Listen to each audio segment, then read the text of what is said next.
5G physics में student आज में समझने वाले हैं बर्नौलीज थ्योरम। बर्नौलीज थ्योरम तो स्टूडेंट फिजिक्स में बहुत ज़्यादा इम्पोर्टेंट और फेमस है। आइए समझते हैं क्या है बर्नौलीज थ्योरम। बर्नौलीज थ्योरम समझने के लिए स्टूडेंट हमारे पास एक पाइप होना चाहिए कुछ ऐसे का, जिसका जो एरिया ऑफ क्रॉस सेक्शन है वेरिएबल होना चाहिए। कहने का मतलब ये है, जैसे फॉर एग्जांपल यहाँ आपका पाइप का एरिया ऑफ क्रॉस सेक्शन काफ़ी ज़्यादा है और यहाँ आपका जो पाइप है वो नैरो है, एरिया ऑफ क्रॉस सेक्शन कम है। तो Bernoulli's theorem basically student energy of conservation represent करती है। तो अकॉर्डिंग टू बर्नौलीज थ्योरम जहाँ पे आपका जो पाइप है वो नैरो है, कहने का मतलब एरिया ऑफ क्रॉस सेक्शन जो स्टूडेंट है वो कम है, वहाँ पे आपकी स्टूडेंट जो वेलोसिटी है वो ज़्यादा होती है फ्लूइड की। Alternatively according to Bernoulli's theorem यहाँ आपका जो फ्लूइड है उसका जो प्रेशर है वो कम होने वाला है student. More velocity less will be the pressure. Similarly student इसके ऑपोजिट यहाँ आपका जो एरिया ऑफ क्रॉस सेक्शन है वो ज़्यादा है और यहाँ आपकी जो फ्लूइड की वेलोसिटी है वो कम होगी, फ्लो करेगा यहाँ पे। अल्टरनेटिवली यहाँ स्टूडेंट आपका जो प्रेशर है वो ज़्यादा होने वाला है।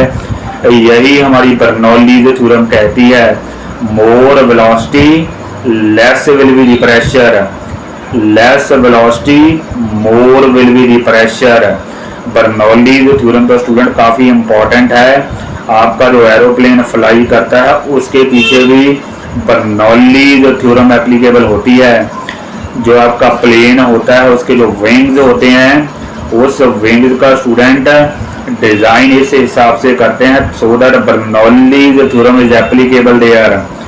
तो बेसिकली डिज़ाइन विंग्स का ऐसे होता है कि नीचे स्टूडेंट आपका जो प्रेशर है वो ज़्यादा हो जाता है। कहने का मतलब है विंग्स के नीचे जो एयर की वेलोसिटी है वो कम होती है, इसलिए आपका फ्लूइड का प्रेशर ज़्यादा हो जाता है and that lifts your plane upwards.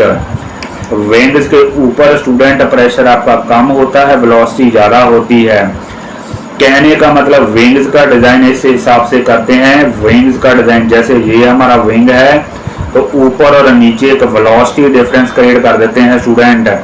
उस वेलोसिटी डिफरेंस के कारण एक प्रेशर डिफरेंस क्रिएट हो जाता है। यहाँ प्रेशर ज़्यादा होता है, ऊपर प्रेशर कम, that is why your plane is lifted upwards. एक स्टूडेंट साथ में मैं और भी कंसेप्ट डिस्कस करना चाहूँगा इक्वेशन ऑफ कंटिन्यूटी का। अगर इस पाइप को 2 मिनट के लिए हम फ्रिक्शनलेस मान लें, यहाँ एरिया ऑफ क्रॉस सेक्शन है A1 और फ्लूइड की वेलोसिटी है V1, तो A1 V1 जो होता है that is exactly equal to A2 V2 student frictionless pipe में। इसी को स्टूडेंट हम इक्वेशन ऑफ कंटिन्यूटी कहते हैं। लेकिन अगर स्टूडेंट आपका पाइप में फ्रिक्शन कंसिडरेबल हो तो जब आपका फ्लूइड यहाँ से यहाँ तक फ्लो करता है तो एनर्जी लॉस हो जाता है।